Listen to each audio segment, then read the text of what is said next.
I want to share some of my favorite tricks, shortcuts and tips that are going to help you in your day-to-day Excel work.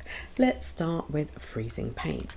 Now, I find a lot of people who scroll down the dataset and you can never see the header. So an easy way just to lock your panes for the beginning is Alt W F and R, which will freeze your top row. So once you scroll, it's very easy for you to keep your headers and scroll down your dataset.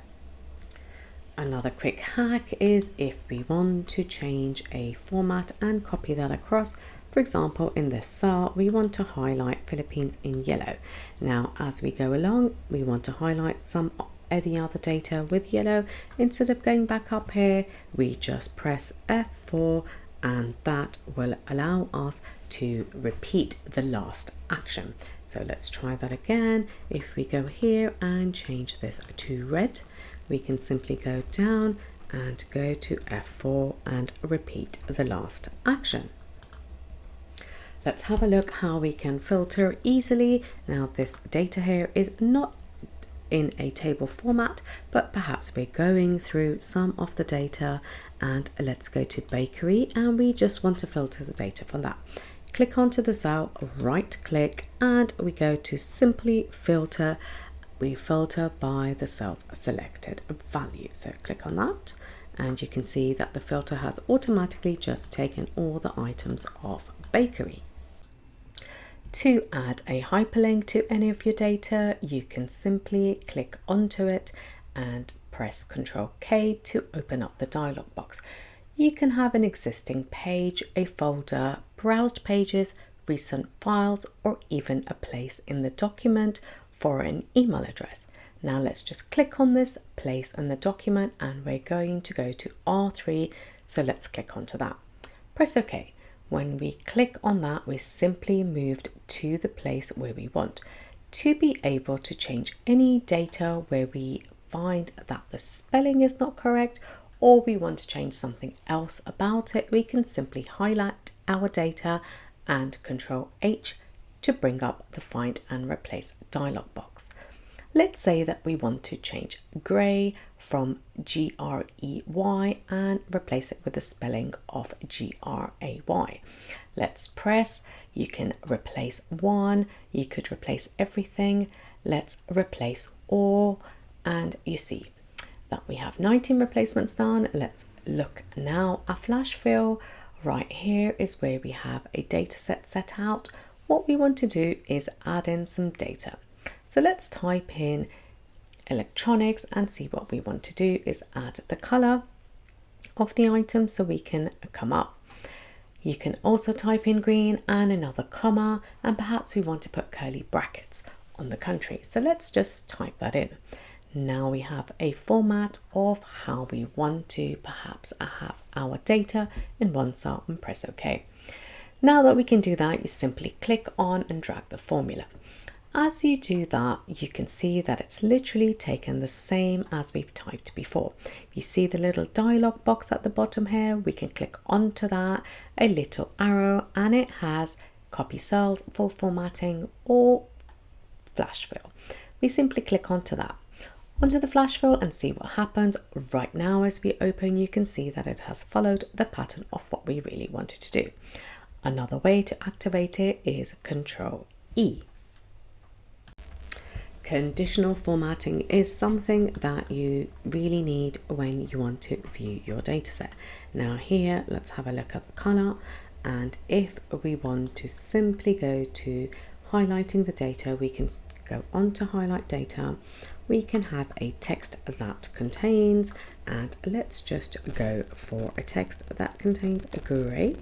And in the gray, we can see that it's highlighted.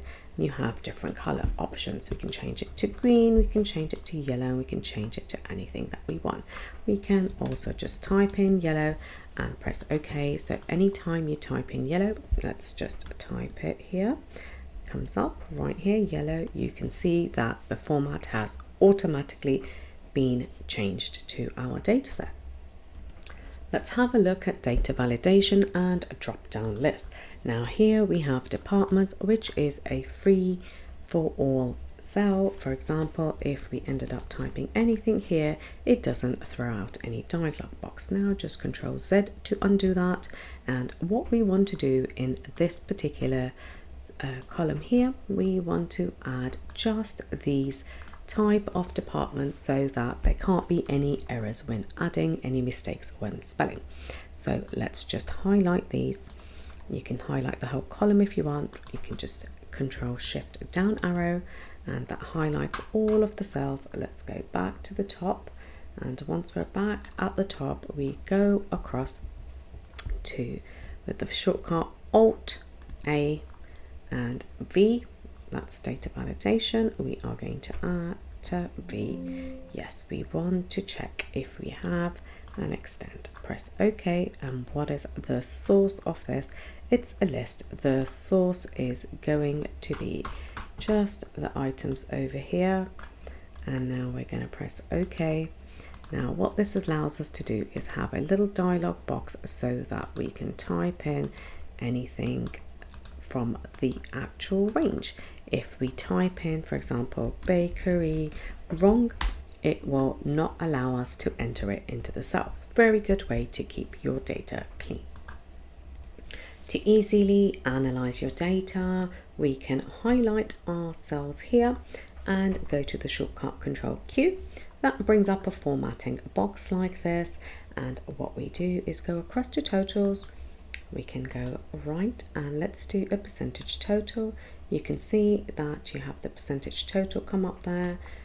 You could also go to count. You could also go to average, a sum, a running total, or you could even have a running total like this on the side. Let's have a look at dates now. Now, if you have dates such as this, and all of a sudden we have a change in date, so let's just go to dialog box Control 1. We have a date such as this, but perhaps your date was in a different format and you wanted to change it across to from a UK format to a US. All you would simply have to do is click onto that, Alt A E to open up the text to columns. So let's highlight the column, Alt A and E, text to columns, opens up a dialog box. Let's go to next and next again, and here we have a date option. So instead of having a date, month and a year, you can literally change it right here to a month, date and year. Now press finish and you can see that the date formats have changed into a US date format. Lastly, let's have a look at the Analyze feature in Excel, which is wonderful to help you organize your data. The shortcut here is Alt HFE, and this brings up a dialog box right here to show how you need to analyze your data. So you can simply ask it a question: percentage of total quantity sold, how many different item names are there.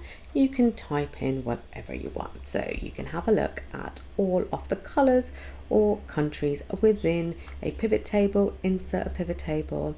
You can insert a pivot chart if you want, and insert any of the item names that you have over here.